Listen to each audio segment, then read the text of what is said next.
In a hut at the farther end of a village, close to the forest, there once lived a man with his wife. Although they were very poor, the man was a daily labourer and the woman spun for sale. Yet they were continually wishing for children and saying, "Would we had a child." "Be thankful that heaven has not granted you one," said the neighbours. "You yourselves have not enough to eat." But the man and the woman said, "When we eat and are satisfied, there would be always something left for our child. Would we had one." One morning, as the man was digging out stumps of trees in the forest, he came across a small root which looked exactly like a little child. It had a head, body, arms and legs. He had only to smooth its forehead a little with his axe to make it round, and to cut off the roots from his little arms and legs to give them shape. And then the child was perfect, and wanted only voice to scream.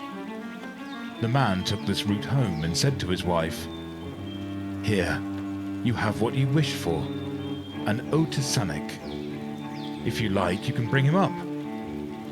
The woman put the child into swaddling clothes, then took it up, nursed it in her arms, and sang to it, "Bye-bye, my little Otesanek. When you awake, my little boy, I will boil you some food. Bye-bye." Suddenly, the child began to kick about, raising up its head, and cried, "Mother, I want something to eat." The woman was overjoyed. She put the child quickly in bed and hastened to prepare its food. When the food was ready, Otesanek ate it all up, and then screamed again, "Mother, I want something to eat." "Wait a moment, my dear child, wait a moment," said the woman, "and I will bring you something to eat." She then ran to her neighbour's and brought in a basin of milk. Otesanek drank the milk, and then screamed again that he wanted something more to eat.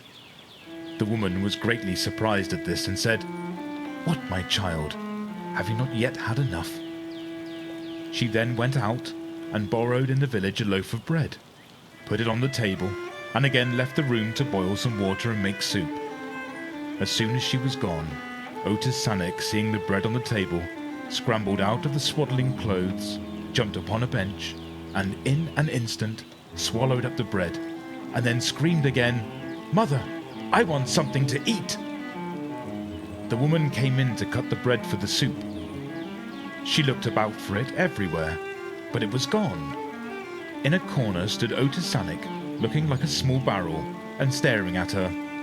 "Heaven have mercy upon us," cried the woman. "Otesanek, surely you have not eaten a loaf of bread?" "Yes, mother," answered Otesanek, "I have eaten it, and now will eat you too." He opened his mouth, and before the woman could recover from her astonishment, swallowed her up. In a short time the man returned home. As soon as he had entered in, Otesanek screamed, "Father, I want something to eat." The man was greatly alarmed at the sight of a child with open mouth and rolling eyes, and looking as big as an oven. Having, however, recognized Otesanek, he said, "Oh, is it you? Where is your mother?" "I have eaten her," answered Otesanek, "and now it is your turn."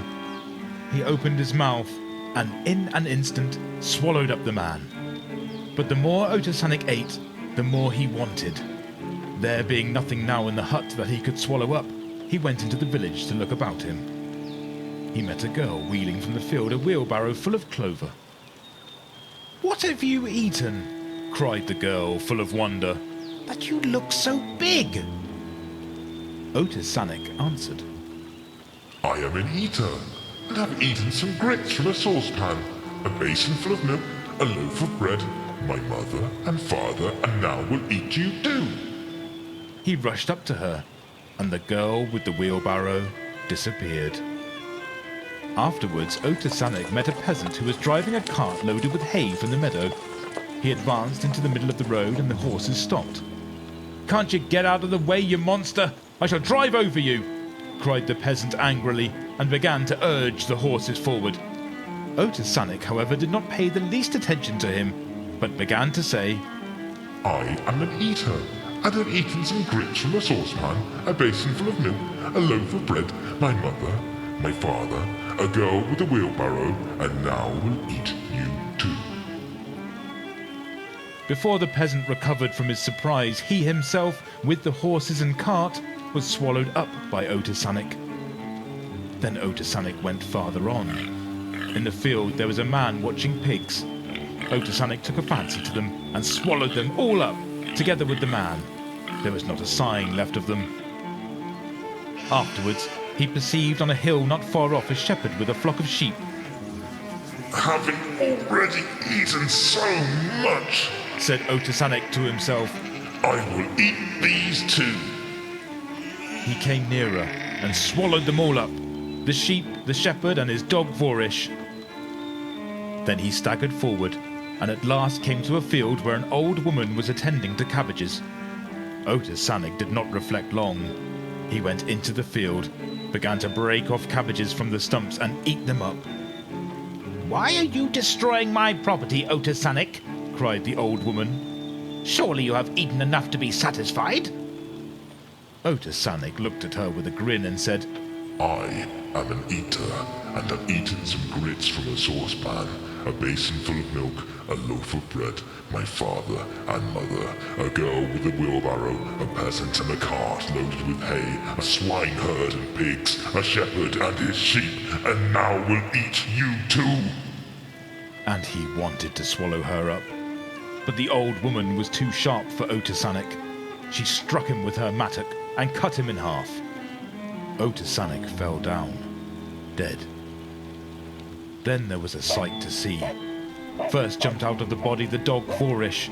After him came out the shepherd, and after the shepherd jumped out the sheep. Vorish collected the sheep together, the shepherd whistled and drove them home. Afterwards the herd of pigs rushed out. After them jumped out the swineherd, who cracked his whip and drove them after the shepherd. Then came out the horses drawing the cart loaded with hay. The peasant shook the reins angrily and drove after the swineherd, also to the village. After the cart came out, the girl with the wheelbarrow, and after the girl jumped out, the man and his wife, and carried home, alternately, under their arms, the borrowed loaf of bread. From that moment, neither of them ever said, "Would we had a child."